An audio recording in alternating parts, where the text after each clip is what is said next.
Hello and welcome back to my channel. My name is Chris, and on today's video we're talking about a fragrance from the house of Christian Dior.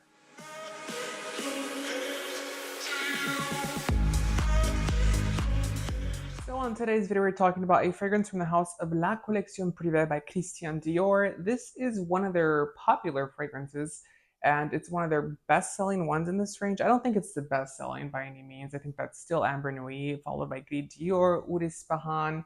Those are very beautiful, complex, sexy, extravagant fragrances that we all know and love from the house of Christian Dior. This one itself is more of that light range. So when this fragrance was actually launched, it was launched under the La Maison Christian Dior. So originally the fragrance line was launched as La Collection Privée. Then it was changed over and changed names to La Maison Christian Dior, and then changed back to La Collection Privée once again. Whenever that La Maison Christian Dior name happened, there was a lot of fragrances launched by the in-house perfumer Francois Demachy that were kind of one note fragrances, or two notes, maybe three note type of fragrances. Very simplistic, very natural type of vibes were going on with the house. We had fragrances like the Jasmine one, Rose Kabuki, Holy Peony. We also had, what is it, Gypsy Rose, Rose Gypsy, whatever it's called. And this is one of the ones that was also in that range. So the name of this one is called Lucky, and this is what the bottle looks like. So it is a 8.5 ounce bottle, so it's very big. It is the biggest size that they do produce here in the States, at least. I'm not sure if they still manufacture the 15-ounce bottles and if this one was ever even offered in one. Before we get into it, yes, I'm going to be a little bit, harsh with this one. That doesn't mean that it's not a good fragrance. I'm letting you know that now. It is a nice fragrance. It does smell good. It is a fragrance that I see why people like it. I see why people buy it.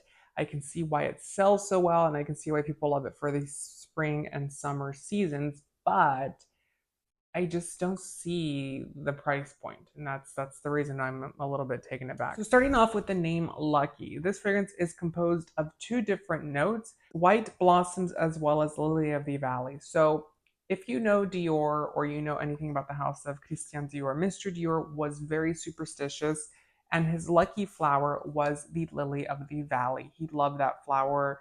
There was a lot of couture gowns that were inspired from lily of the valley itself as well, but it was his lucky flower, so he would actually incorporate and sew in a lily of the valley into the hems of his couture gowns, of his couture skirts, of his jackets, just for good luck before any couture show was actually going to be shown. And this is the reason why this fragrance has the name Lucky. Lucky because it was Mr. Dior's lucky flower, and this one is mainly comprised, or, it's essentially a lily of the valley scent. It's a very light, fresh scent. It's going to be very airy, very clean, very soft and supple. But with that being said, it doesn't have any different changing elements. So you're not going to spray this fragrance and expect it to change into anything differently. It's very one note. As soon as you spray it, it does dry down. It becomes a little bit less alcohol-y. But that scent that you got at the beginning is the scent that you're going to get at the very end. It's going to be a little bit more faded. Now, to some people, that's going to be okay because you're going to want a light, fresh, floral fragrance, and it's very beautiful. It's very easy to wear, I should say. But when we're paying this price point, so let's get into price point really quickly. So if you get a 1.35 ounce bottle, that is going to retail for 150 US dollars. They also do offer you a 4.25 ounce bottle, which I think is 120 mils or 125 mils.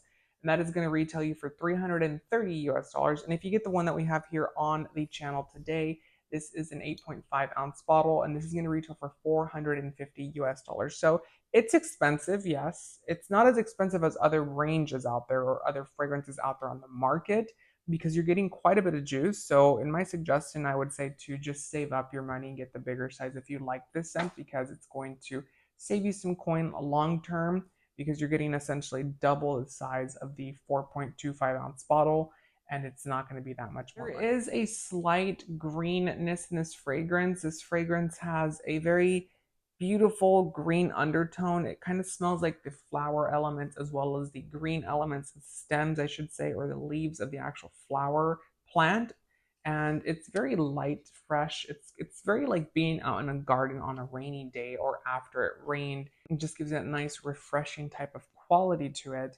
It's like I said, easy to wear. It's very fun, but there's just no complexity to it. There's no dynamic to this fragrance. There's not going to be an element of surprise that you're going to get, which is something that we're used to with Dior and fragrance houses like Chanel, where you're going to spray the fragrance. It's going to change a little bit on your skin. It's going to give you a little bit of this. It's going to give you a little bit of that based on your actual skin composition and your skin reacting to the actual fragrance itself. This one is not, unfortunately. Now, really quickly, I do want to give a shout out to someone.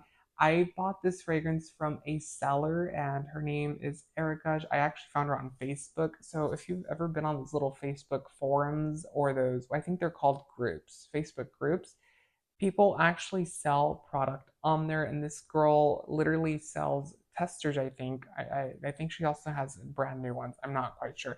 But anywho, does a really great deal on these fragrances, and I just wanted to let you know that I will link her down below if you are interested in buying from her. I mean, I'm not getting a commission or anything. I'm just trying to help a sister out.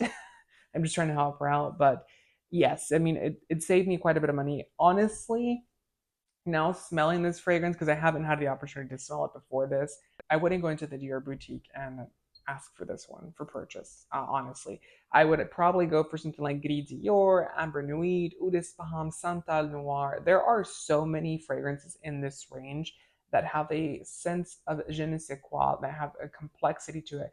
I was actually even more, surprised and leaned a little bit more for like Rose Kabuki and Rose Gypsy than this one. This one's just a little flat. Now, I do have other fragrances here that are in the same kind of like hemisphere or family that this one is in. So, the first one I have, if you're looking for a green floral scent that is going to have that je ne sais quoi, that's going to have a little bit of an it factor, but it's also going to be, that green, fresh fragrance that you're asking for with those floral touches. The first one I have here is by Givenchy, and this is part of their La Collection Particulière. This is Trouble Fit. I think that's how you pronounce it. They have changed the bottle slightly. The bottle itself is the same, but the sticker has changed into being in the center. These are pricey because it's their private line of fragrances, but this one itself, if you like this type of scent, which is, like I said, that green, floral, freshy type of fragrance that's just very light, it's very fun. These aren't going to be good wearing fragrances by any means. This one does last surprisingly, but the Dior Lucky does not. I actually tried to do a wear test yesterday, and I caught myself reapplying it a couple of times, throughout the day without, actually doing the check-in, because it just dies out so quickly. And yeah, I mean, do with that what you will. I also do have another one from the House of Burberry. This one's going to be a little bit more green. It's going to have the same fresh floral vibes as the other two, but it's going to have a little bit of that, kind of green sour touch to it, if you will. It's very nice. It's going to have a little bit of a powdery element to it as well. So it adds a little bit of more complexity to the actual fragrance. This is Hawthorn Bloom from the Burberry Signature range, and this is what the bottle looks like. Isn't that pretty? Isn't that just pretty?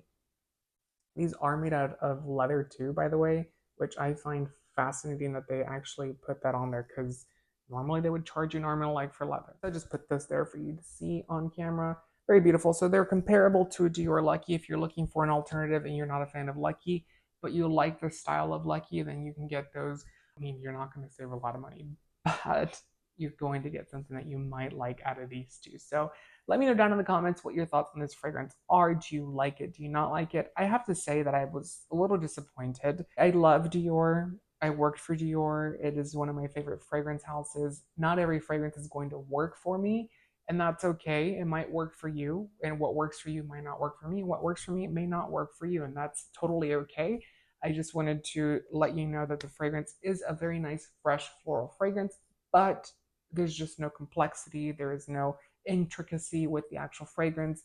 It kind of lacks soul and dimension, which is unfortunate because we are so used to this drama effect from the House of Dior. I mean, since the Dior inception, or since the inception of the brand, I should say, the brand itself is drama. It is romanticism. It is over the top theatrics. And this fragrance itself just, it lacks all of that. It doesn't really seem like it should fit in. It would make a beautiful candle scent, or a room spray, I should say.